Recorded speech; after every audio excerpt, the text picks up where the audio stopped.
Good morning. Well, I think we're at the end.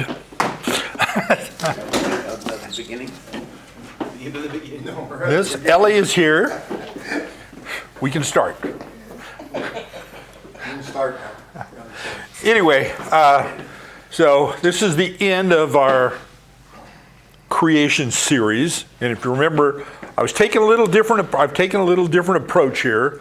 I'm really kind of looking at, I've been looking at origins and trying to get us to think about the difference between what old Earth creationists believe and young Earth creationists, and looking at some of the facts and looking at those facts and then trying to look at them and analyze them and make determination for yourself whether they best fit a young Earth or an old Earth position. So we've talked about a lot of things, and it's important to understand that I just kind of barely, every one of these things could be, each one of these sections I've done could be weeks and weeks of teaching on them. There's so much stuff, and so I just highlighted very few items.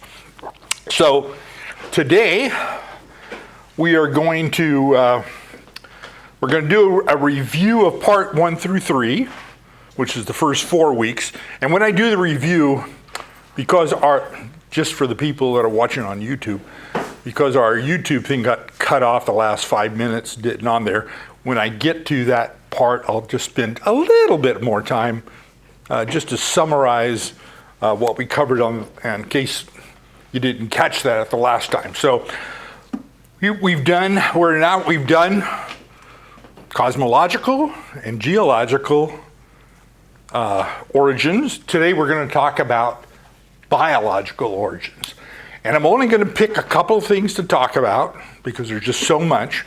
We're going to talk about dinosaurs, kind of a favorite topic. And we're going to talk about Adam and Eve. And then just a couple of other, like I do usually, just 2 or 3 other little facts that are things that are that might be interest to you, and some other things to think about. And I'm just going to call, this will be very brief. I've got, at the end, since we've been talking about creation, I've got one handout just talking about and listing a whole bunch of different creation ministries.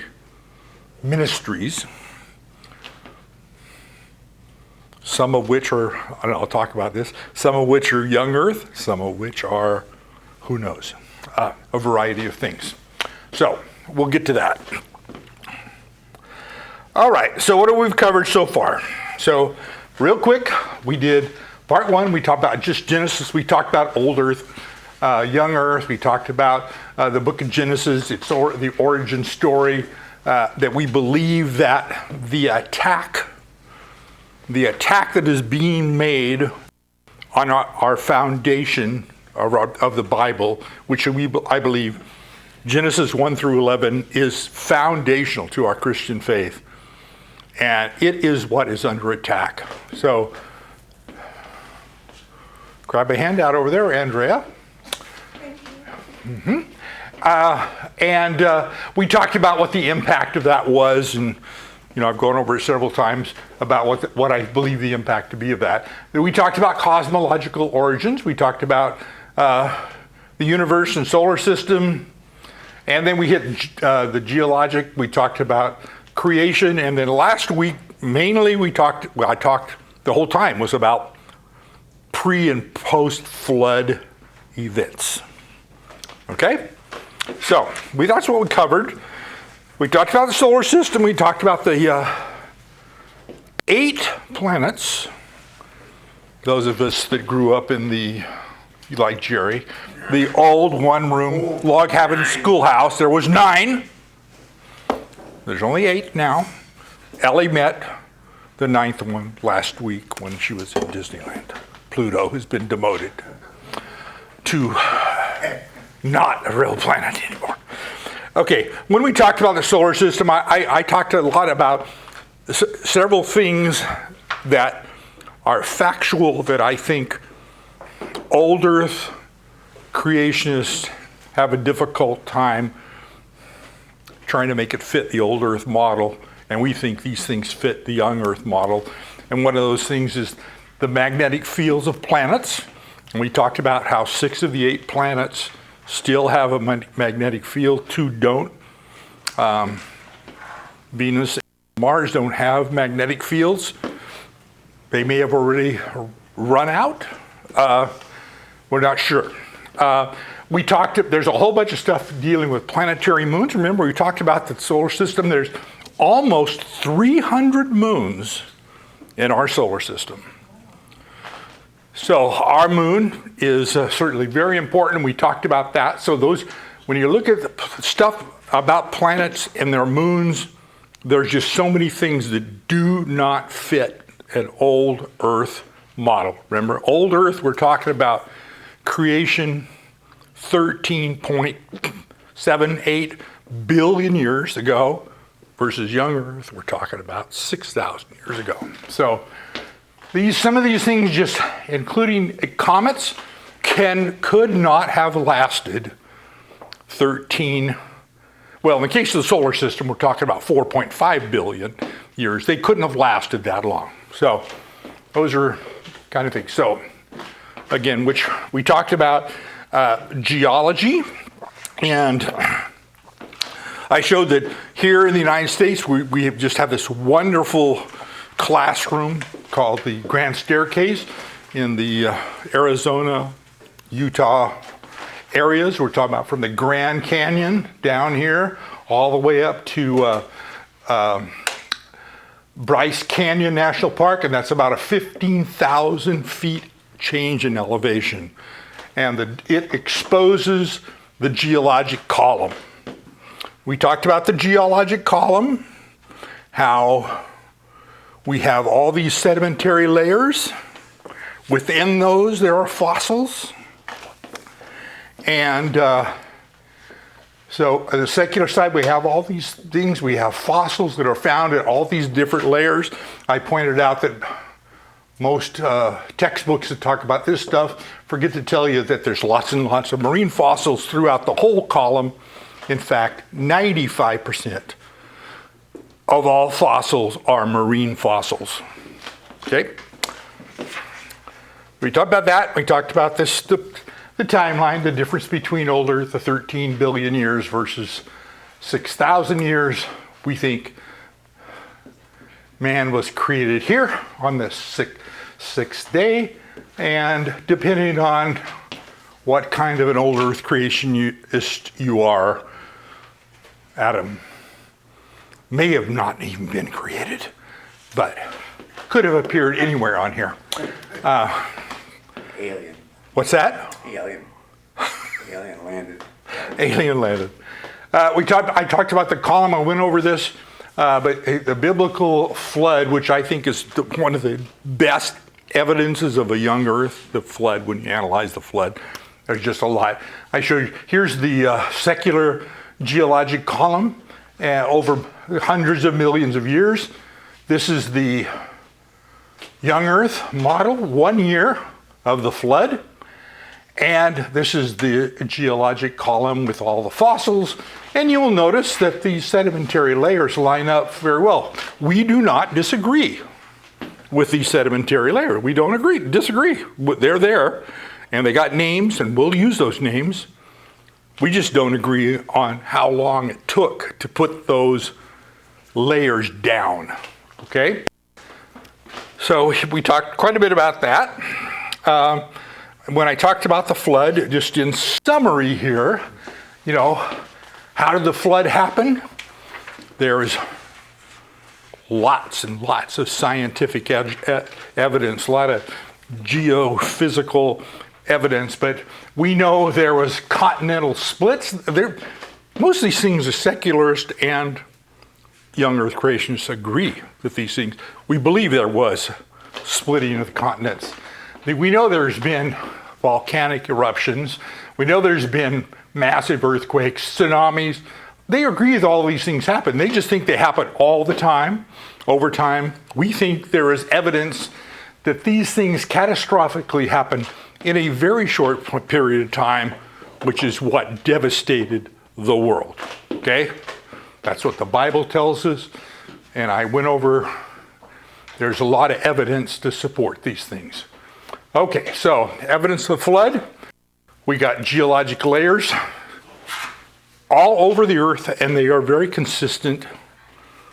And we believe the global flood did that. There are fossil records all over the world. We believe that the flood caused that. And we talked about that there are almost 300 known legends throughout the world that have a legend about a flood. And they're very consistent. I showed this one picture just to highlight. This is a picture of a model conception of the United States, and it's showing how the flood happened over a period of months, but really over a very short period of just a couple of months, and how water came in via tsunamis over the North American continent. The continent had been splitting. There's just a lot of stuff going on geologically. But we have massive dinosaur graveyards here in the middle of the country.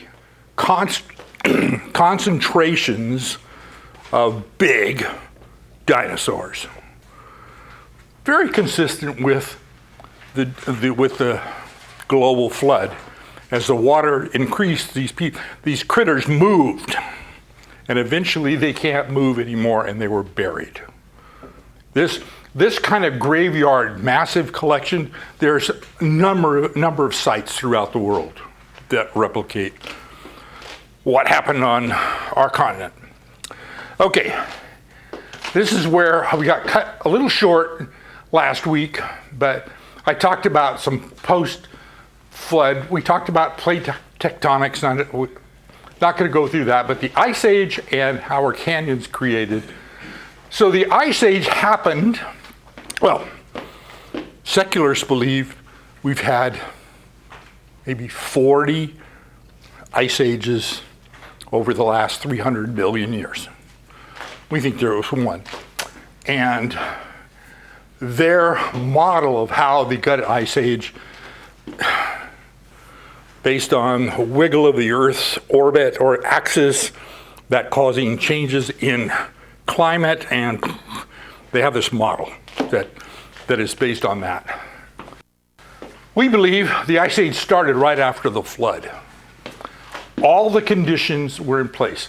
So the Ice Age lasted 500 to 700 years, and it happened right about the same time Abraham, Job, they were on the earth near the end of the Ice Age. Now, the Ice Age is not the whole world was covered with ice. About 30% of the Earth's surface was glaciated. Some of the northern hemisphere and the southern hemisphere. About 30%. It was not this massive big freeze. It was a change in climate that created the conditions for an Ice Age.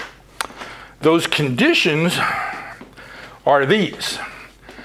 So this is kind of showing a map spread out of the glaciation. So it went down here in the United States, where we were, Charlie and Pastor and I, at the Creation Museum in northern Kentucky, is about as far down in that area that the Ice Age went to. There's no evidence that it was at the Ark, which is like 20 miles south, farther south. So right in there. It did go down a little farther in the west, and then, of course, the southern hemisphere. So what caused this? This is important. To create an Ice Age, you have to have certain conditions. You need warm ocean. Why do you need warm ocean? We need moisture. So during the flood, guess what? The oceans were heated up. They weren't boiling. They were just significantly, I think I've seen data 10 or to 20 degrees warmer than now. May have been less. Doesn't take much. You just need warmer oceans. the warmer the water is, you get more precipitation, more evaporation. Evaporation goes up, goes around, it comes down as snow and rain, right? That's what happens. If that's all that happens, that's all that would happen. It would just rain a lot, and it would snow a lot. And you wouldn't get any glaciation occurring. You have to have cooler summers. So what happened during the flood? We had massive volcanic action. We know in recent history, I observed it, most of you are too young. Mount St. Helens, we were getting ash here in Sacramento on our cars and stuff. And it was just a little bitty, that's just a little bitty volcano, relatively speaking. But those particles go up in the air and they stay there. Larger the volcano, the more particulates are in the air. Those particulates block some of the sun's rays, thus making the climate more moderate, including, so it's not as cold in the winter and not as warm in the summer. So all that moisture that's been dropping snow and ice does not melt. It doesn't melt away, it builds up. And over time, that's how you get this period. Over time, that canopy of particulates gradually dissipates, goes down, and temperature gets back to normal. Thus, the ice age started ending. So it took about a 500 to 700 year period for this cycle to have occurred. Okay. Any questions on that? The last thing I covered last week very briefly was we always have questions about how are canyons created. Secular model when I went to school was the Colorado River over eons of years, millions of years, carved out by erosion, carved out the Grand Canyon. There aren't many geologists today, secular or Christian, who believe that. They believe there had to be other catastrophic actions happening in the world that created that erosion. So canyons either can be, there are river canyons that there is erosion, there is some of that, there's weathering erosion, and then there could have been tectonic uplift. All of those things happened after the flood. So the flood put down a lot of water, ice, created large bodies of water that were contained. Some of those breached. You have a massive, they call it Lake Hopi, and that flat lake, they believe that lake breached, and then when it breached, millions and millions of acre feet of water came pouring down, and it is very destructive. Okay, we've seen it at Mount St. Helens. We even saw it a few years ago when we had a break in the Oroville Dam. Anybody remember that? That break washed out massive amounts of concrete, just decimated it. Okay, so much for the review.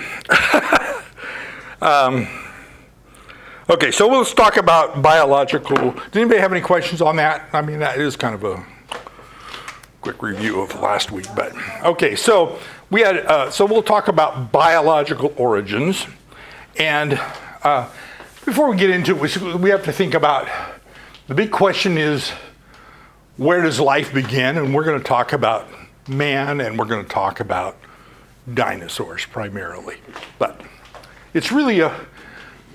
Do you believe the secular model that that man came from scum to man via chimp?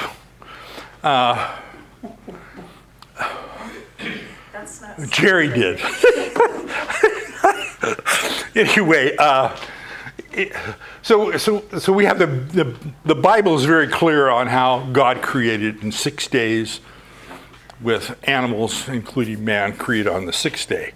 So that's very clear in the Bible how it was done. Evolutionists believe that it happened over billions of years. And I think I pointed out one of my earlier ones how if you go back in history of evolution and what they were saying, they started out saying millions of years. Then it was hundreds of millions of years. And now it's 13 billion years. And I predicted, I think in one of my earlier talks, that we will start making that longer because of the James Webb Space Telescope, which it had very specific criteria when they launched that, and it was going to be able to see so far into the universe that we would have seen stars and galaxies forming. Creation astronomers and astrophysicists said we're going to see more of the same, just a lot more, and that's what we're seeing. I think they're going to have to come up with some mechanism to account for this problem, and I think they'll add more time. That's how they do it. Okay.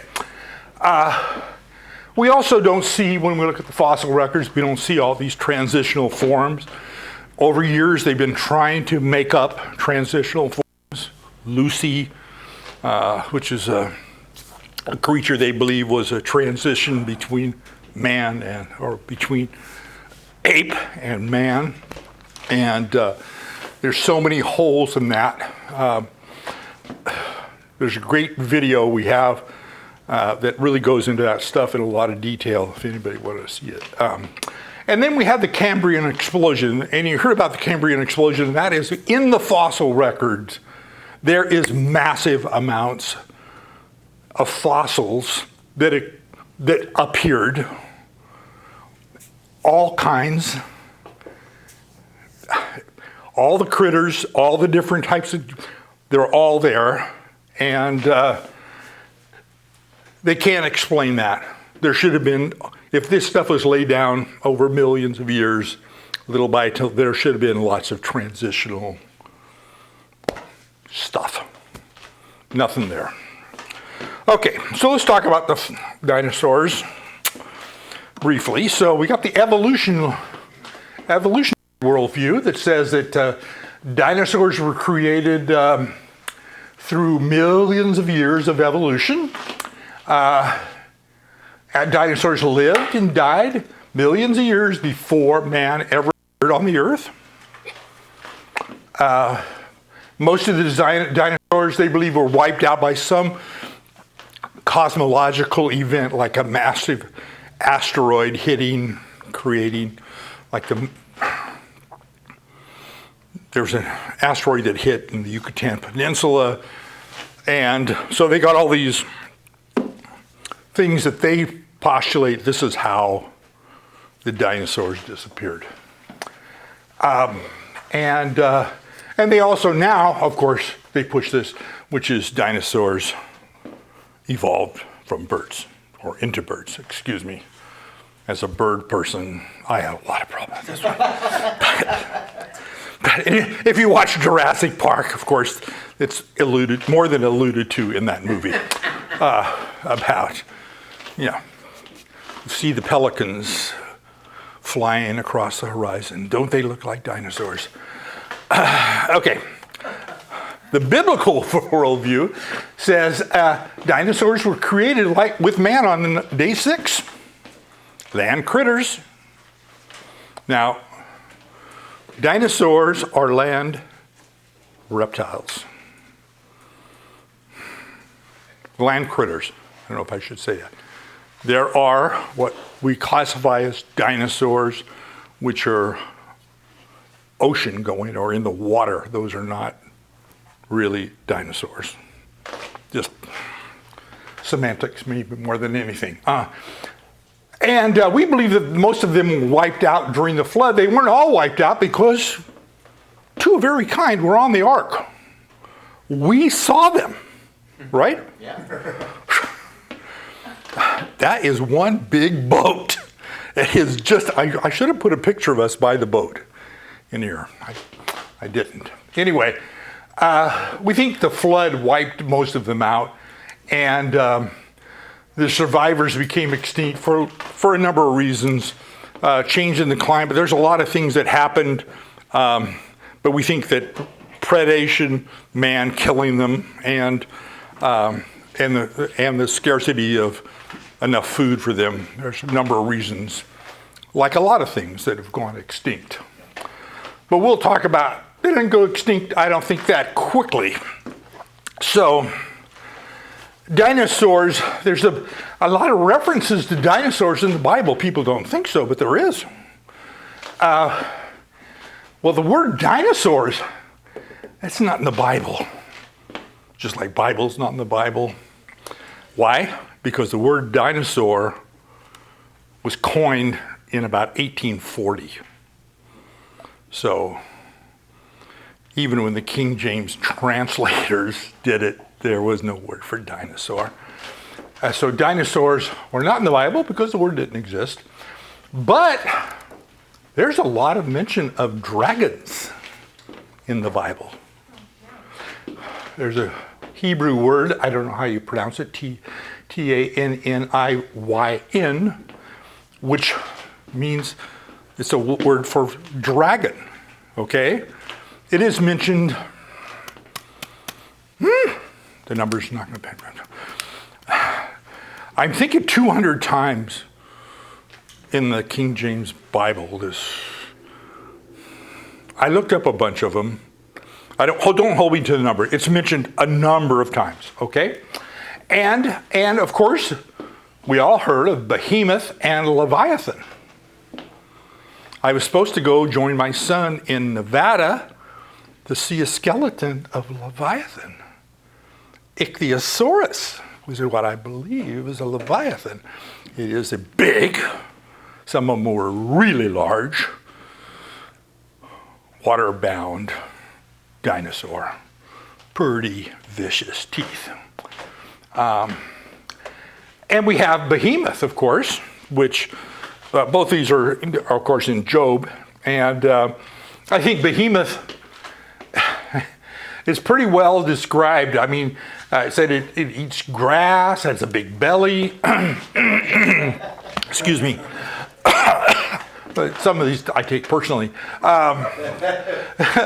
It's tall, it sways, its tail sways like a cedar. It is just a huge creature with bones of bronze. It's just, it's very detailed in Job when it lays out that, which we believe fits the sauropod dinosaur, very large. Some Bibles even have footnotes that say, oh, we think it could have been a hippo or an elephant. That don't look like no cedar tree to me, nor does that one. The tail is definitely not like this. This tail you would not want to get in the way of. Okay, so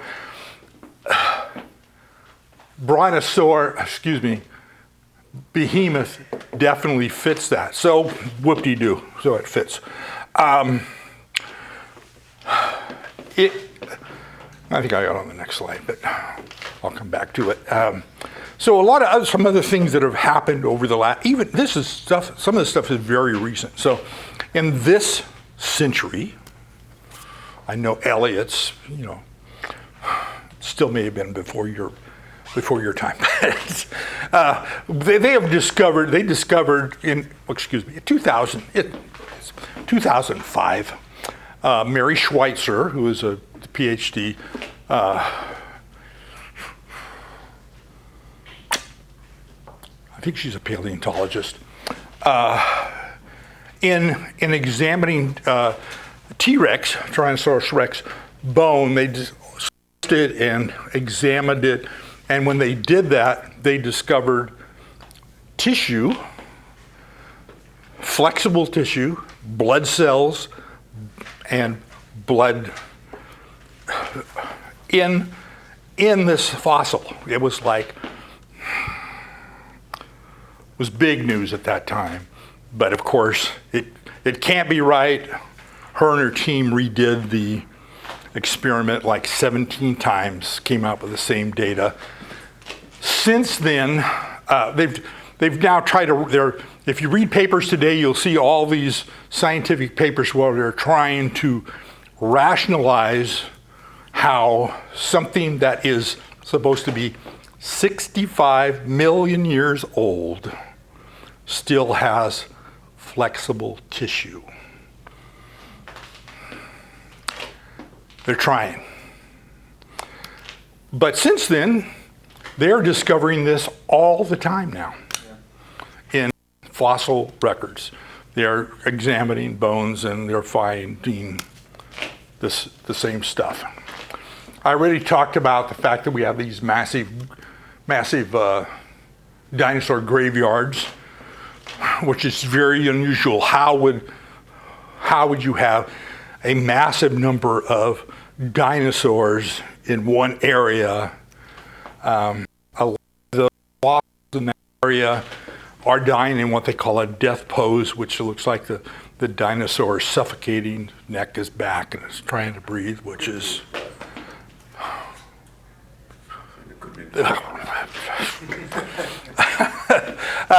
Okay,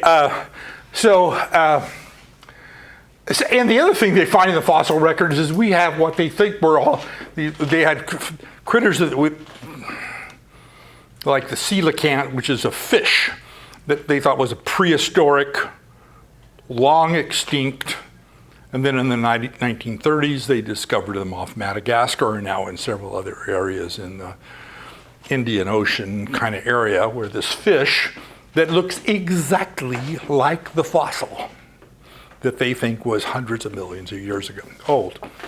So you have a lot of those things that don't make sense. Horseshoe crabs are in the hole there, look exactly like horseshoe crabs today. Jellyfish, very fragile. Think about it. How can a jellyfish become a fossil? Well, if it's varied very rapidly in sediment, it can exist.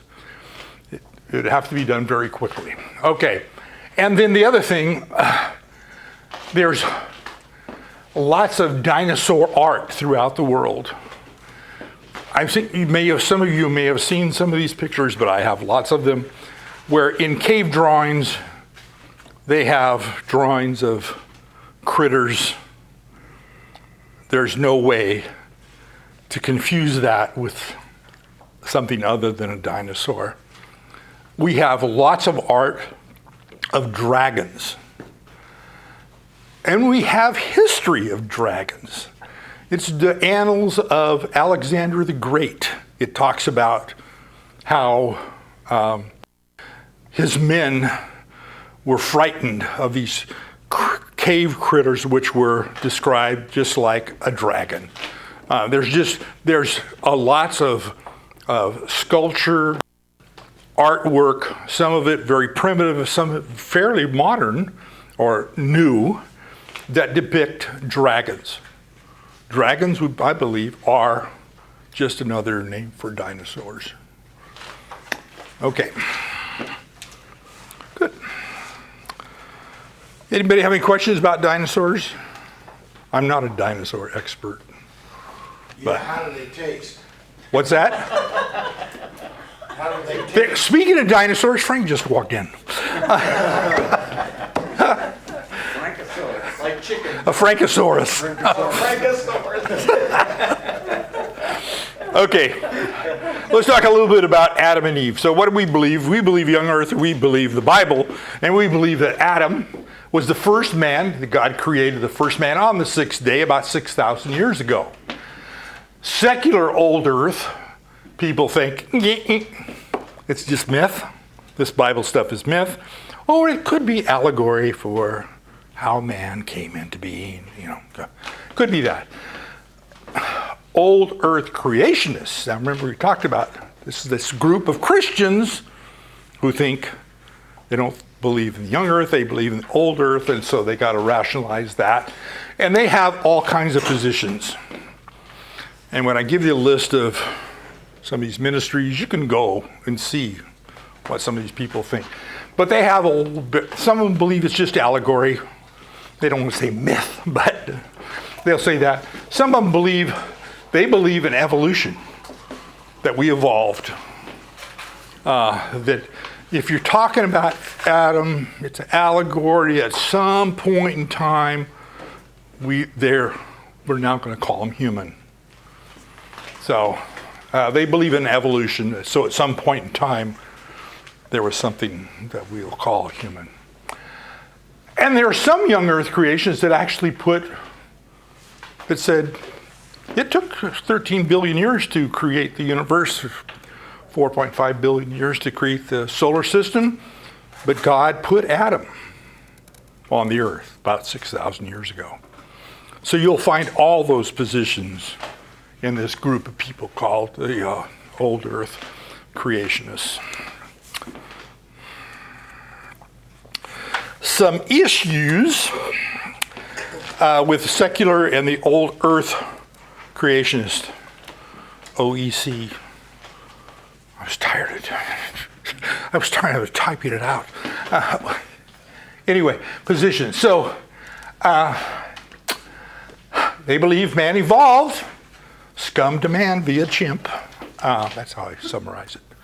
So they believe that some point back in the primordial soup in the of our Earth, about 3.5 billion years ago. Earth created 4.5, but about 13.5 is when life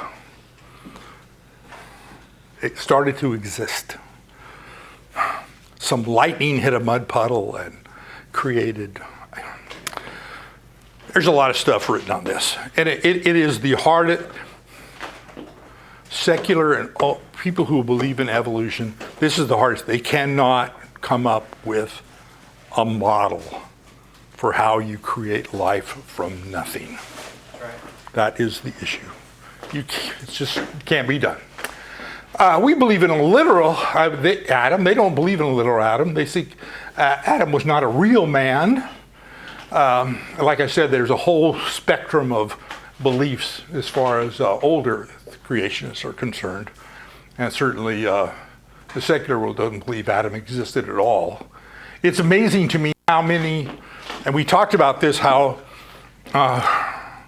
the majority of Christian colleges and seminaries, like 90 to 95%, believe in an old earth creation. They do not promote young earth. You have to look to find young earth creation models. The colleges that we're affiliated with, they do. Places like Masters University, MacArthur's College, they are young earth creationists. I think Liberty and Regent, I'm not sure about Liberty. Biola University, big university here in California, used to be young earth creationists. You know, I've met people who went to school there when that was that. That is not their position today. They are old earth creationists.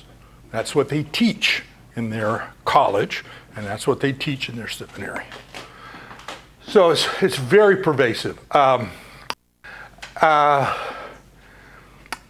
I would say if there was no real Adam, then, and there was no sin that entered the world through that man, no sin, why do we need a Savior? That's right. I mean, that's the bottom line. Yep, that's right. If Adam is not real,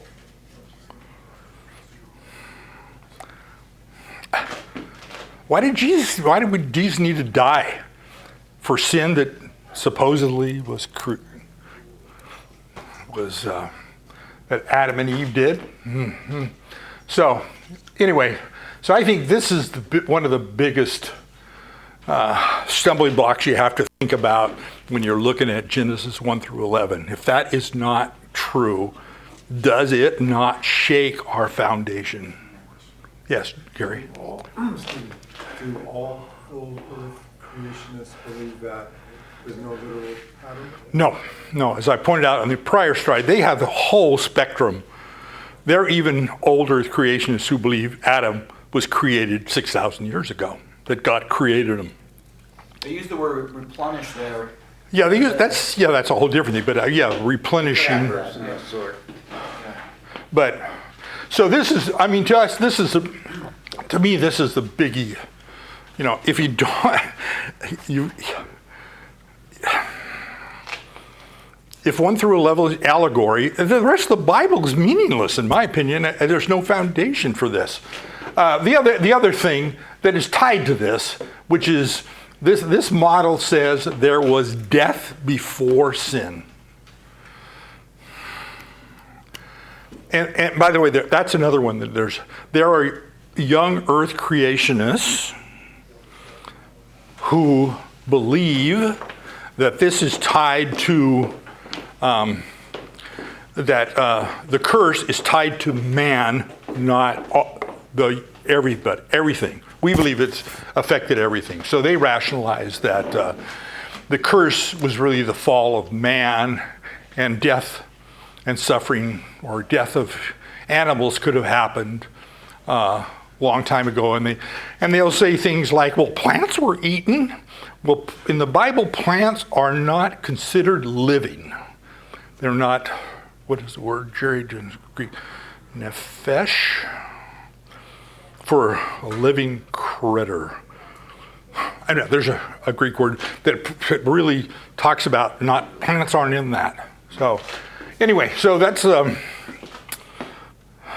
are some biggies. The last couple of things here dealing with Adam and Eve, there's just some really interesting stuff that's been done recently. So one of the things is that they've done so much work on the genome and almost finished, and that shows that we are degrading, which is totally opposite of natural selection, which had said you'll be getting better.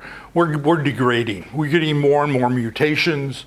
So this has now been proven by a number of studies of the genome. I think the other part of this is the mitochondrial Eve and Y chromosome Adam. So females have a XY chromosome and males have, XX chromosome and males have an XY chromosome, and we take one of those each from each of our parents.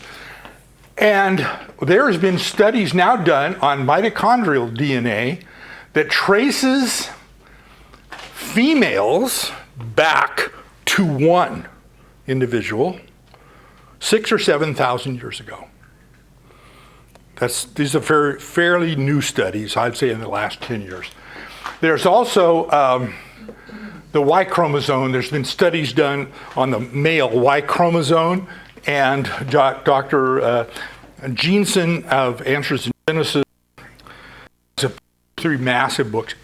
If you want to read one, I loaned mine to the pastor, which he has done. He's taken all these samples of Y chromosome data from men throughout the world and developed these maps of the movement of people. The interesting thing that these things lead back to only 3 strains. Amazing. 3 sons of Noah. So they go back to 3, there's 3 different lines. Anyway, anybody wants to know about more of these things, I got lots of material. Okay, just a couple other things and we're through. So another interesting thing is they find a lot of fossils in amber. Do we know what amber is? Amber is fossilized pitch, right, from a tree. And Jurassic Park. yeah, it really retains things amazingly. But I thought one of the most interesting things is they discovered some microorganisms that were yeast. They found yeast, and this scientist was able to extract the yeast, then grow that.